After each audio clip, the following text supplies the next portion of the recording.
tapabocas mía. Bueno, qué golpe duro, ¿no? El de ayer, 2.700 casos. Evidentemente, bueno, se está yendo un poco de control. Queremos todos creer que estamos a tiempo de poder revertir la situación, de poder poner coto a esta expansión de contagios. Están todos desde sus roles tratando de aportar ideas, sugerencias. Por supuesto que todo se ha prestado también a el juego político. Lamentablemente, porque a cualquiera le encantaría que en estas instancias se priorizaran otras cuestiones, ¿no? Y nadie hiciera política de la barata con estas cosas, pero hay muchos haciéndolo. Pero bueno, tratemos de mirar un poco más arriba, escuchar a todos. Supongo además que en este país donde va a regir siempre la libertad, pasa por ahí también, ¿no? Más allá de lo que pueda decir un gobierno, escuchar todas las voces posibles y cada uno tomar sus propias decisiones. Hay elementos para hacerlo, tenemos cada vez más elementos para hacerlo. Vamos a repasar lo que, por ejemplo, la comunidad científica planteaba anoche. Mira.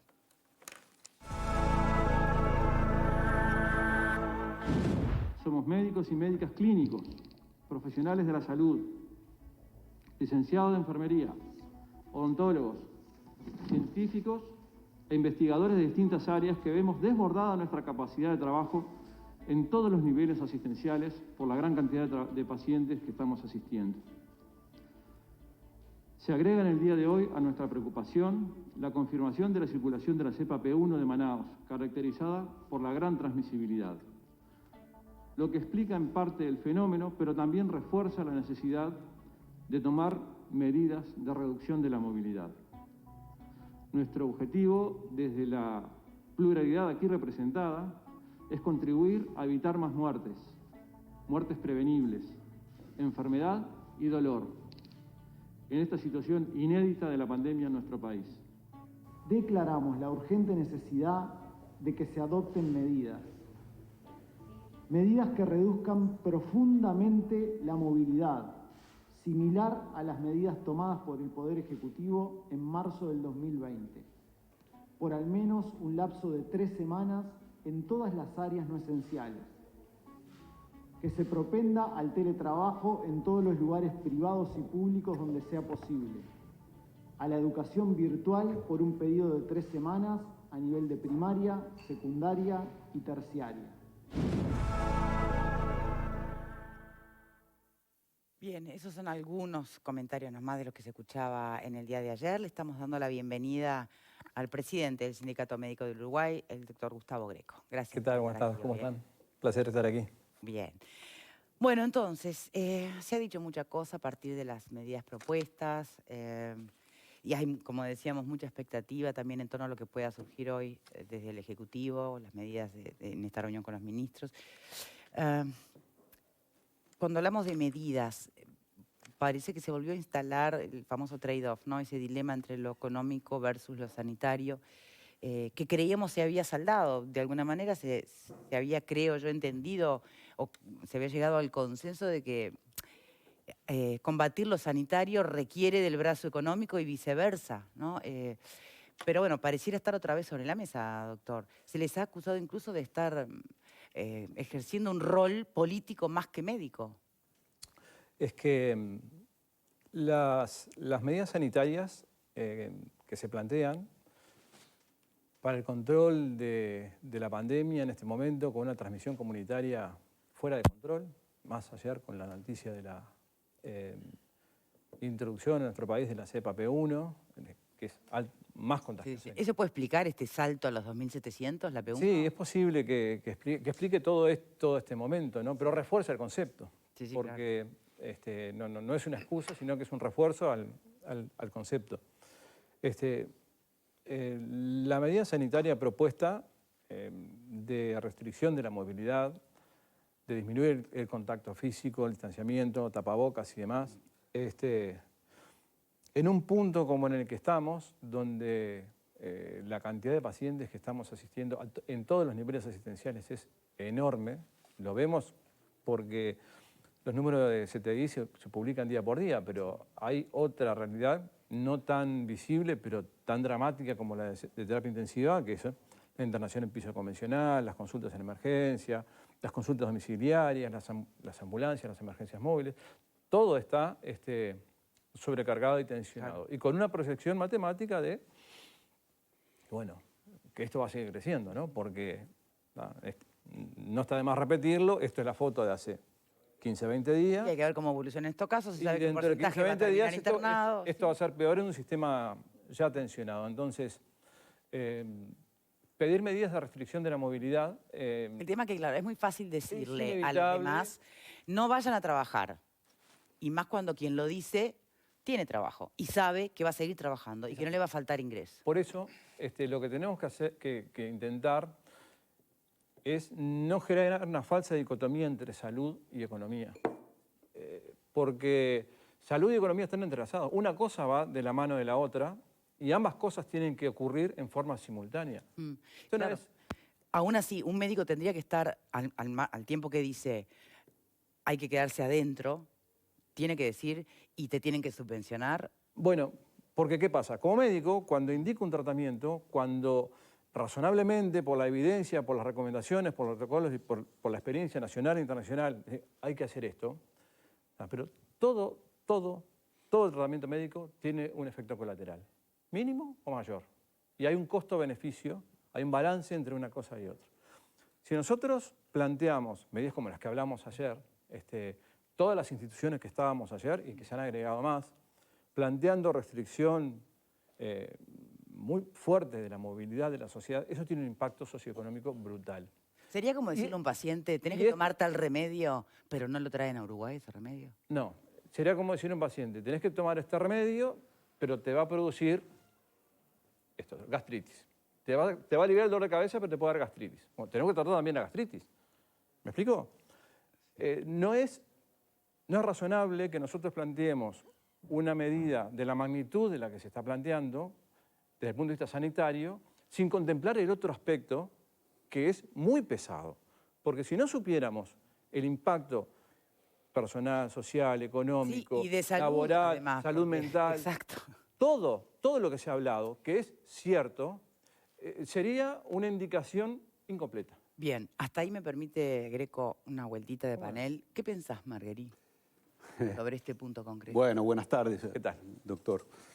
Desde el punto de vista médico y de la opinión de lo que hay que hacer, no cabe ninguna duda que parece ser, para donde estaba yendo el doctor Greco a mí, lo que me da la sensación simplemente es que me parece que la postura del sindicato en este caso llega medio tarde.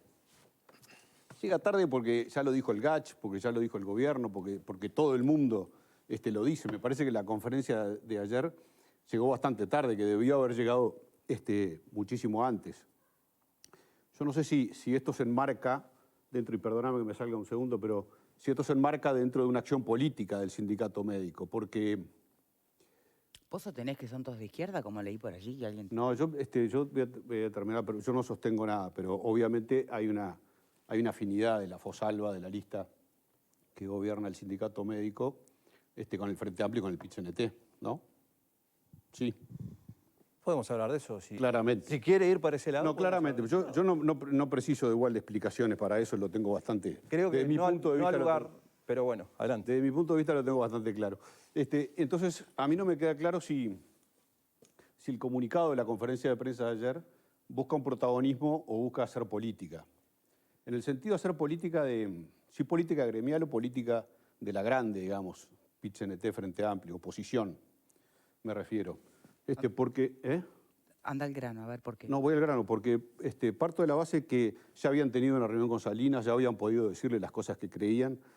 Hay un comité científico con más de 50 o 60 integrantes. Las medidas se han ido tomando. El sindicato médico hace un año atrás planteó la cuarentena obligatoria, hoy plantea restricciones un año después. En el medio hubo acciones populares que no condenó. No se escuchó nunca, yo no escuché nunca al sindicato médico condenar las aglomeraciones. No solo la del 8 de marzo, ninguna para atrás. Es decir, creo que hay una acción, yo la califiqué hoy, y por eso lo voy a decir porque está usted adelante, de una conducta no suya personal, sino del sindicato médico prácticamente casi que inmoral. Desde el punto de vista que hasta hace poco no cuestionaban las aglomeraciones ni las movilizaciones, y hoy piden restricciones. Bien, quedó claro el planteo. Por supuesto que va a poder responder nuestra invitada, ¿no? ¿Alguien más antes, Alfredo? Sí, yo no voy a entrar a politizar esto porque me parece que es caer en lo que no aporta nada. ¿Tá? Es decir, la concepción de Fernando la tiene mucha gente, no es la mía. Yo no creo que podemos tener discrepancia o no con lo que plantea el sindicato médico. Políticamente puede haber un montón de cosas. Yo la única duda que tengo es, ¿por qué 3 semanas? ¿En qué marca eso el tema de que puede quebrar este foco de contagio? Bien, doctor. Corto, porque es un plazo razonable para que una medida de esta magnitud haga impacto, evaluarla y ver cómo se sigue. Es por No un se tema puede de ver plantear cuánto una medida demora por en tiempo mostrar indefinido. signos de No se puede enfermedades. confinar a una sociedad por tiempo indefinido a ver qué pasa. Tiene que plantearse con objetivos claros, concretos, de plazos razonables, que esto pueda ser practicable, porque hay un agotamiento brutal en todo esto, ¿no? Pero pero tiene que ver con cuánto demora en aparecer un síntoma, cuánto ese es demora en la enfermedad en los tiempos, evolucionar. unas 3, 4 semanas. Ahí va. Pero bueno, eso es lo que planteamos. Yo no puedo dejar pasar por alto No, está bien, lo que al acabo de lugar. escuchar. Qué pena que haya gente en la sociedad que piense como piensa.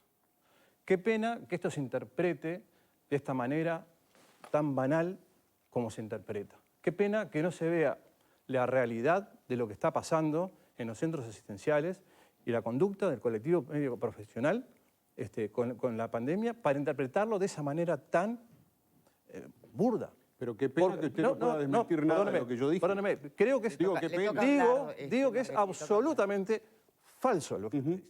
Y es una visión que lamento profundamente que esté impregnada de un montón de personas que siguen pregonando en redes, diciendo cosas nuestras. A ver, el Sindicato Médico es una organización colectiva, plural, con representación de todo pensamiento político.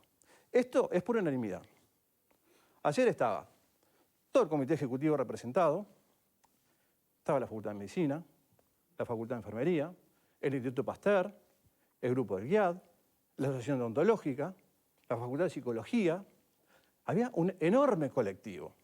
Yo no voy a aceptar de ninguna manera aquí, ni en ningún ámbito, que se nos acuse de hacer política barata, partidaria, por proximidad, con un tema en el que está muriendo gente.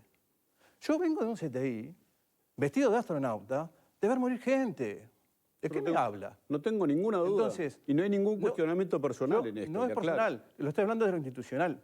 Porque yo trabajo y hago esto como hacen los miles de médicos del país. Pero no me está hablando de la institución, me está hablando de su Miles. caso personal. Yo Yo le pregunto, yo represento las la institución. consideraciones que hago son a título Entonces, institucional, Sus exclusivamente. consideraciones a usted y a todos quienes piensan como usted son absolutamente fuera de lugar. Es lo que tengo para decir. Correcto. ¿Alguien más? Sí, Ale. bueno, a mí me parece que lo que ayer las 20 sociedades científicas que hicieron... Perdón, no nombré las 20 sociedades científicas. Por lo menos. Que dieron la conferencia de prensa que todos vimos, en realidad todo lo que han dicho, se puede decir que nada es nuevo. Eso desde mi punto de vista, que todo lo que han dicho lo han dicho en forma separada o colectivas, individualmente, distintos mujeres y hombres de la sociedad científica. Además, en esta experiencia que hemos vivido este último año, donde los científicos del Uruguay, la Academia del Uruguay, ha sabido mostrarnos una idea de vasos comunicantes, de saberes colectivos que se suman y se complementan. Y desde esa perspectiva, sin ir más lejos, Mirazo, mi propio programa de radio, estoy hablando de hace 10 días atrás, pero creo que incluso antes, aquí mismo, señaló que había 2 cosas que había que esperar, que eran esperables, que formaban parte de la lógica de los hechos, como le está pasando al Uruguay y como le está pasando al planeta, ¿no? Dicho sea de paso, me parece que es buena hora ya que nos saquemos de encima esa idea que las cosas que le sucedían al mundo no le sucedían al Uruguay. Y que tenía que ver con 2 aspectos fundamentales, y era el aumento de, justamente, el desarrollo de la epidemia, y por otro lado, el ingreso de nuevas cepas, asuntos que ayer se terminaron de confirmar, ¿no es cierto?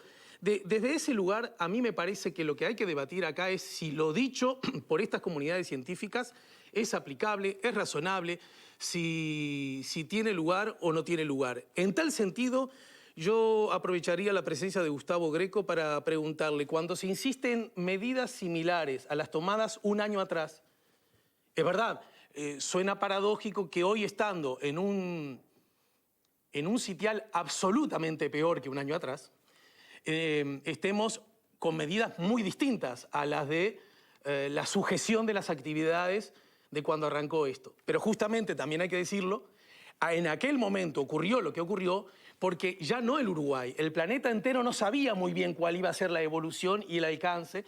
Entonces era razonable que se tomaran medidas demasiado drásticas para quietar la movilidad, ¿no es cierto? Desde esa perspectiva, conocedores mucho más en profundidad científicamente del adversario, del enemigo en este caso, ¿cuáles serían las medidas de similar envergadura que se tomaron un año atrás que ahora deberían instalarse? Y cuando se habla de cortar la movilidad, ¿estamos hablando de cortar toda movilidad o de qué tipo? ¿Cuál podría ser la sustituible, la que en efecto podría llevarse a cabo sin que implique un gran peso para la sociedad, teniendo en cuenta que el riesgo que tenemos con todo esto es tirar el agua de la tina con el niño adentro, ¿verdad? Que es el riesgo grande que estamos corriendo hace un año, por lo menos. Hay dos referencias claras. Uno, las decisiones que tomó el gobierno y el país el año pasado, cuando con la inminencia de la llegada de la pandemia se tomaron decisiones que fueron en todas las áreas, construcción, transporte, espectáculos públicos, deportivos, cerrar grandes superficies, cerrar free shops, en su momento, que tuvo un fuerte impacto en una reducción de la movilidad, que fue la medida probada más efectiva para el control de la pandemia y que nos permitió un control relativo y que todos nosotros, orgullosamente, nos mostrábamos al mundo cómo nuestro país controlaba la pandemia con nuestra receta y con la respuesta de nuestra sociedad, apelando a esa responsabilidad individual y luego empezando a tomar actividad de acuerdo a los indicadores que había en ese momento. Pero paralelo a eso, Uruguay acumuló experiencia en el conocimiento de la pandemia, en la situación in situ de la pandemia, desarrolló y adaptó su sistema de salud para asistir, desarrolló una brutal capacidad de testeo apoyada en la ciencia nacional, cosa que aplaudimos y celebramos, y adquirimos conocimiento. Hoy realmente funcionamos en hospitales y sanatorios con una naturalización de todo este proceso que no era lo que teníamos hace un año, sí. En marzo, abril, mayo del año pasado, obviamente. Pero el efecto deseado para hoy es el mismo que hace un año. El efecto deseado es que cesen los contagios, que cese la difusión del virus. Porque esa es la clave para disminuir esto. ¿Ah? Porque es matemático. 1000 contagios, 20 ingresos a terapia intensiva, 8 o 9 muertos. Eso por día. Bien. Y no resiste. Para quedarse con nosotros un rato más, ¿verdad? Sí, claro. Muchas gracias. Hacemos la primera pausa entonces y ya venimos. Y sé que quedaste pendiente, Vero, ¿sí? Ya venimos.